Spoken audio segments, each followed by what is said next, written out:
Welcome in today's practical. Students, we have a practical on the mechanics of structure. This is a manual for this subject practical mechanics of structure laboratory manual.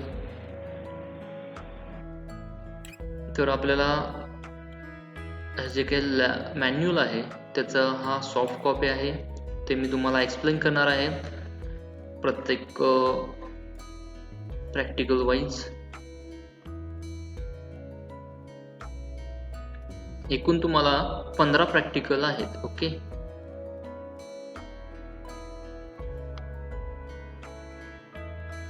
This is a list of practicals and progressive assessment sheet. Okay, ही जर list आहे. पहिलं practical जे आहे conduct compressive and tensile test on sample test specimen using universal testing machine along with introduction to other test to be conducted on UTM. Okay, तर आपल्याला UTM वरती compressive आणि टेन्साइल टेस्ट एक sample taste घ्यायचा आहे. Okay, मग त्यामध्ये तुम्हाला युनिव्हर्सल टेस्टिंग मशीनचे कॉम्पोनंट्स त्याचं वर्किंग कसं होतं हे आपल्याला बघायचं आहे. तसेच युनिव्हर्सल टेस्टिंग वरती आणखीन ज्या टेस्ट होणार आहेत त्या टेस्ट आपण बघायच्या आहेत. ओके, हा पहिला प्रॅक्टिकल आहे. दुसरं प्रॅक्टिकल आहे conduct compression test on sample test piece using compression testing machine. Okay, next आहे perform tensile test on mild steel specimen as per IS 4321. त्यानंतर फोर्थ आहे perform tension test on torch steel. हे सगळे UTM वरती आपण घ्यायचं आहे. Tensile test mild steel bar जो आहे त्याच्यावरती टेन्साइल टेस्ट घ्यायचा आहे. त्यानंतर टॉर्च स्टील बार जो असणार आहे त्याच्यावरती टेन्साइल टेस्ट घ्यायचा आहे. त्यानंतर फिफ्थ आहे Izod conduct Izod impact test on 3 metals for example mild steel, brass, aluminium, copper, cast iron etcetera. म्हणजे आपल्याला इम्पॅक्ट टेस्ट घ्यायची आहे. आयझोड त्यामध्ये 2 आहेत, आयझोड आणि 4P. त्यापैकी आयझोड टेस्ट पहिल्यांदा घ्यायचं आहे. फिफ्थ एक्सपेरिमेंट आहे. ओके, आपल्याला त्यासाठी ब्रास, ॲल्युमिनियम, कॉपर किंवा कास्ट आयर्न पैकी 3 कुठलेही किंवा आणि माइल्ड स्टील या 3 पैकी कुठलेही 3 मेटल्स घ्यायचे आहेत आणि त्याच्यावरती आयझोड टेस्ट घ्यायची आहे. सेम टेस्ट आपल्याला 4P टेस्ट घ्यायची आहे. म्हणजे इम्पॅक्ट टेस्टमध्ये दुसरी टेस्ट आहे ती 4P टेस्ट या मेटल्सवरती घ्यायची आहे. त्यानंतर 7वी टेस्ट आहे ती वॉटर ॲब्झॉर्प्शन टेस्ट ब्रिक्सची. Okay, determine water absorption on bricks as per IS 3495 and IS 1077. किंवा टाईलवरती पण घेऊ शकतो. टाईलची जी टेस्ट आहे ती ॲज पर IS 1237 वरती. नेक्स्ट आहे 8 नंबरचा experiment determine the compressive strength of dry and wet bricks as per IS 3495 part 1 IS 1077. म्हणजे आपण ब्रिक्सच्या 2 टेस्ट आहेत. एक वॉटर ॲब्झॉर्प्शन टेस्ट आहे आणि त्यानंतर आहे कॉम्प्रेसिव्ह स्ट्रेंथची. ओके, ड्राय आणि वेट ब्रिक्सवरची कॉम्प्रेसिव्ह स्ट्रेंथ चेक करायची आहे आणि वॉटर ॲब्झॉर्प्शन टेस्ट चेक करायची आहे. ओके, हे 7th आणि 8 हा एक्सपेरिमेंट आहे. नेक्स्ट 9th एक्सपेरिमेंट आहे ॲब्रॅजन टेस्ट ऑन फ्लोरिंग टाईल्स. म्हणजे फ्लोरिंग टाईल्स जे असणार आहेत त्याचे ॲब्रॅजन आपल्याला बघायचं आहे किती होतं. त्यासाठी जे टेस्ट आहे ॲब्रॅजन टेस्ट, त्यासाठी आपण मोझॅक टाईल्स, सिरॅमिक टाईल ह्या टाईल्स वापरायचं आहे. आणि हे ज्या टेस्ट आहेत त्या as per IS Indian standard code 13630 ह्या पार्ट 7 ह्या टेस्ट घ्यायचा आहे. तसेच सिमेंट टाईलवरती पण आपण घेऊ शकतो ॲज पर IS 1237. त्यानंतर 10th जो काय एक्सपेरिमेंट आहे तो perform single shear and double shear test on any 2 metals. Metals कुठले आहेत? Mild steel, brass, aluminium, copper, cast iron etcetera.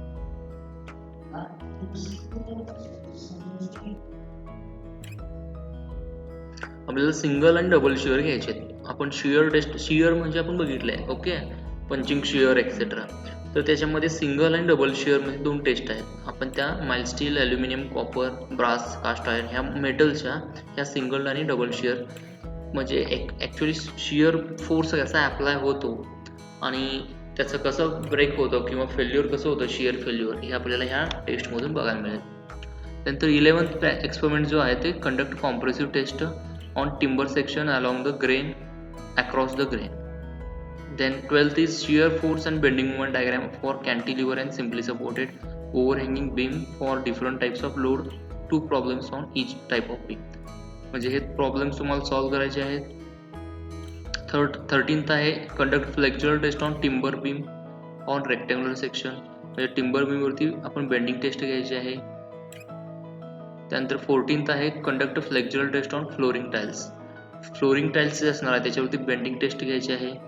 आणि लास्ट आहे field test on TMT bars, जे TMT बार्स आहेत त्याची फील्ड टेस्ट आहे एक. असे एकूण 15 टेस्ट आहेत. त्यातले आपल्याला 12 टेस्ट आपल्याला जे आहेत किंवा 12 एक्सपेरिमेंट जे आहेत ते आपल्याला कंडक्ट करायचे आहे. तर पहिला एक्सपेरिमेंट जो आहे practical number 1, introduction to UTM and study the various part of UTM in laboratory.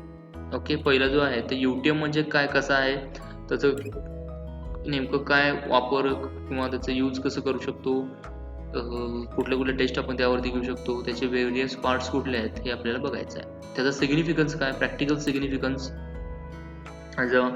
to suggest any material for its use, one must be aware of all the properties of that material.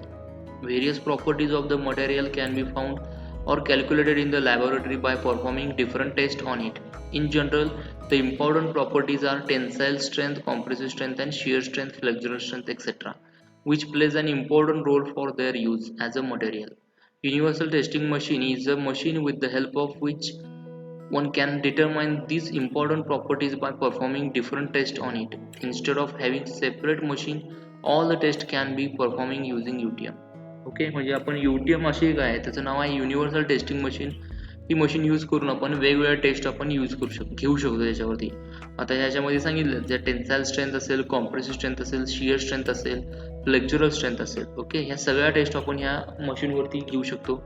Okay, म्हणजे ह्या ज्या taste आहेत ह्या आपण कशासाठी घेतोय, तर त्या प्रत्येक मटेरियल असणार आहे किंवा मेटल असणार आहे त्याचं आपण काय करणार आहेत, त्याचं आपल्याला त्याच्या प्रॉपर्टीज चेक करायचे असतात. त्या प्रॉपर्टीज चेक करण्यासाठी आपण ह्या टेस्ट घेतो. ओके, म्हणजे त्याची स्ट्रेंथ ही प्रॉपर्टी आहे, त्या स्ट्रेंथ ही प्रॉपर्टी चेक करण्यासाठी आपण ह्या टेस्ट घ्यायच्या आहेत. स्ट्रेंथमध्ये तुम्ही टेन्साइल स्ट्रेंथ असेल, कॉम्प्रेसिव्ह स्ट्रेंथ असेल, शियर स्ट्रेंथ असेल किंवा फ्लेक्झरल स्ट्रेंथ असेल, तर ह्या प्रॉपर्टीज आहेत, ह्या प्रॉपर्टीज आपण चेक करण्यासाठी ह्या टेस्ट कंडक्ट करायच्या आहेत. ओके, तर आता आहे युनिव्हर्सल टेस्टिंग मशीनचं इथे एक इमेज आहे. त्याचं थिअरॉटिकल बॅकग्राऊंड बघा. The material possesses various mechanical properties. These properties are determined by conducting different tests on it. To conduct the test, instead of using separate machine, one can perform all the important tests using UTM along with its attachment. म्हणजे वेगवेगळ्या taste, वेगवेगळे machines न वापरता आपण एकाच मशीनवरती या वेगवेगळ्या taste घेऊ शकतो. आणि ते कुठल्या शक्य आहे, तर UTM या मशीनवरती. तर ह्याचे कॉम्पोनंट्स पार्ट्स आहेत ते तुम्हाला लिहायचे आहेत मॅन्युअलमध्ये नंतर. ओके, तर हे जे कॉम्पोनंट्स पार्ट आहेत मी तुम्हाला एक्सप्लेन केलेलं करणारच आहे, आता केलेलं आहे तुम्हाला. अप्पर हेड किंवा अप्पर क्रॉस हेड याला म्हणतात, एक नंबर जो आहे. Then second number is middle cross head and third number is lower cross head. Okay, you can write here number wise. Number 1 is upper cross head, number 2 is middle cross head and number 3 is lower cross head.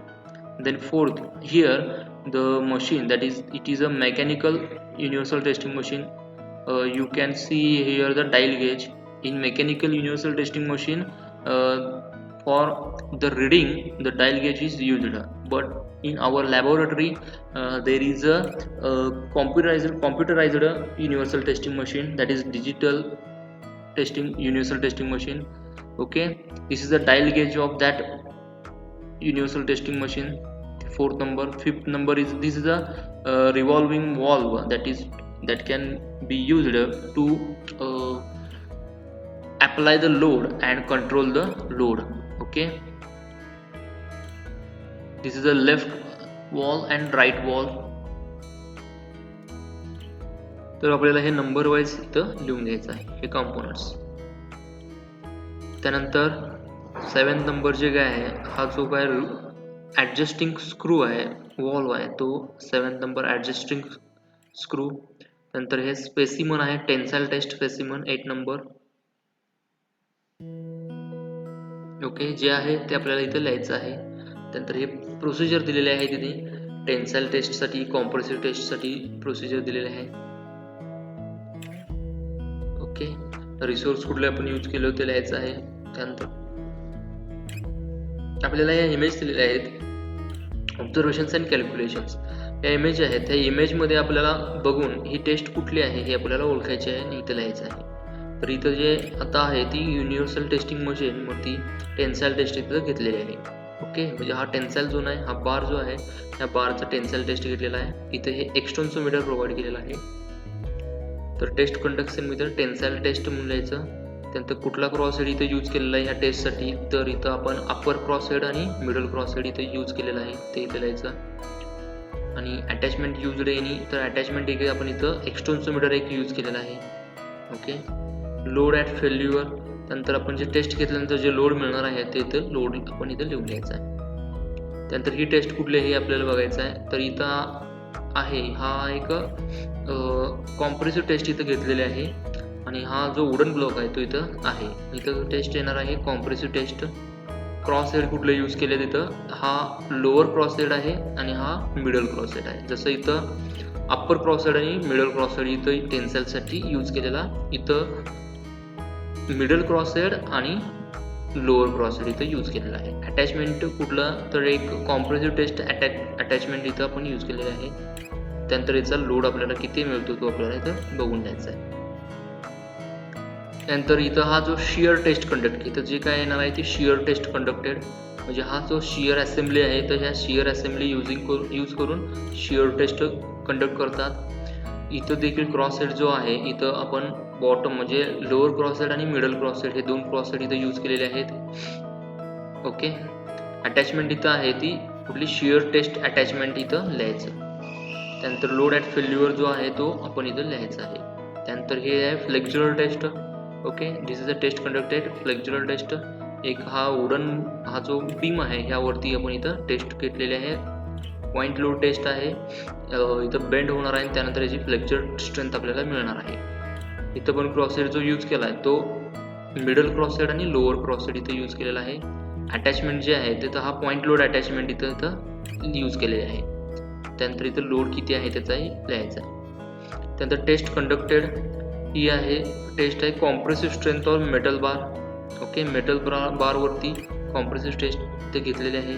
इथे सुद्धा middle crosshead आणि lower crosshead इथं use केलेलं आहे. Attachment इथं पण compressive taste attachment इथं हा जो काय प्लेट यूज केली आहे ती कॉम्प्रेसिव्ह टेस्टची प्लेट इथं वापरलेली आहे. ओके, तर असं हे आपल्याला इथं ऑब्झर्वेशन्स लिहून घ्यायचे आहेत. त्यानंतर इथं रिझल्ट, इंटरप्रिटेशन ऑफ रिझल्ट आणि कन्क्लुजन. ओके, तर असं हे प्रॅक्टिकल आहे आजचं. Thank you very much.